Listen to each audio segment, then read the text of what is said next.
आता नेक्स्ट आपण बघायचे ब्लेंड कर्व. तर कमांड कुठे अवेलेबल आहे, मॉडिफाय ब्लेंड कर्व. ओके, आता याचा शॉर्टकट काय आहे, डायरेक्ट टाईप करायचं ब्लेंड. ठीक आहे, BLE, कळलं, ब्लेंड पूर्ण टाईप करावं लागेल तुम्हाला. ठीक आहे, आता बघा ब्लेंड याचा अर्थ काय की समजा आता आपल्याकडे दोन मल्टिपल केसेस आहेत. तर केस काय आहे आपण इथे बघू. समजा आपल्याकडे दोन लाईन्स आहेत. ठीक आहे, पहिल्या केसमध्ये काय आहे की मी अशी कनेक्ट करू शकतो, पण आता मला इथे एस शेप बनवायचा आहे.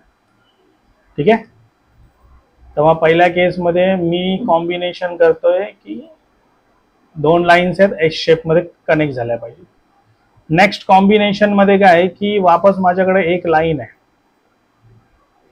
आणि त्याच्या पुढची जी प्रोफाईल आहे, ठीक आहे, ही कनेक्ट झाली पाहिजे, म्हणजे असा काहीतरी कर्व आला पाहिजे. बरोबर आहे. फिलेट कमांडनी जॉईन होणार आहे का, नाही ना, होऊ पण शकते, पण कशी जॉईन होणार आहे अशी. बरोबर आहे, तसं नाही पाहिजे, आपल्याला स्मूथ पाहिजे. त्यानंतर आता दोन थर्ड केस मध्ये काय आहे की हे आर्क आहेत. ठीक आहे, आणि स्प्लाइन कमांड आहे SPL.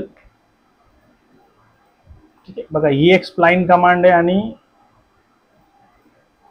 ही एक स्प्लाइन कमांड आहे. वापस आर्क आणि स्प्लाइन कमांड आहे, आणि नेक्स्ट मध्ये काय करतो मी, स्प्लाइन आणि लाईन कमांड. कळलं किती कॉम्बिनेशन किंवा केसेस बनवल्यात आपण. जर डायरेक्ट जॉईन केलं तर असं येणार आहे. आता इथे आपण काय करू, मॉडिफाय मध्ये जायचं, ब्लेंड मध्ये जायचं. बघा सिंपल एकदम, कंटिन्युटी ऑप्शन आहे. फर्स्ट सेकंड झाला connect, enter first second, enter first second, enter first आणि second, enter first second, first second.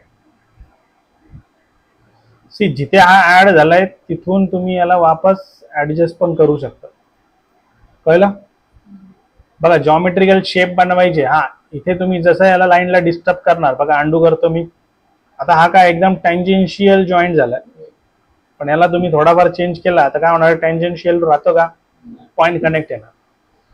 ठीक आहे, तर ही अशा पद्धतीने कमांड, यामध्ये तुम्ही सरफेसिंग मध्ये हवा तो शेप बनवू शकता. क्लिअर. बस त्यामध्ये एक्स्ट्रा काही टाईप नाही आहेत.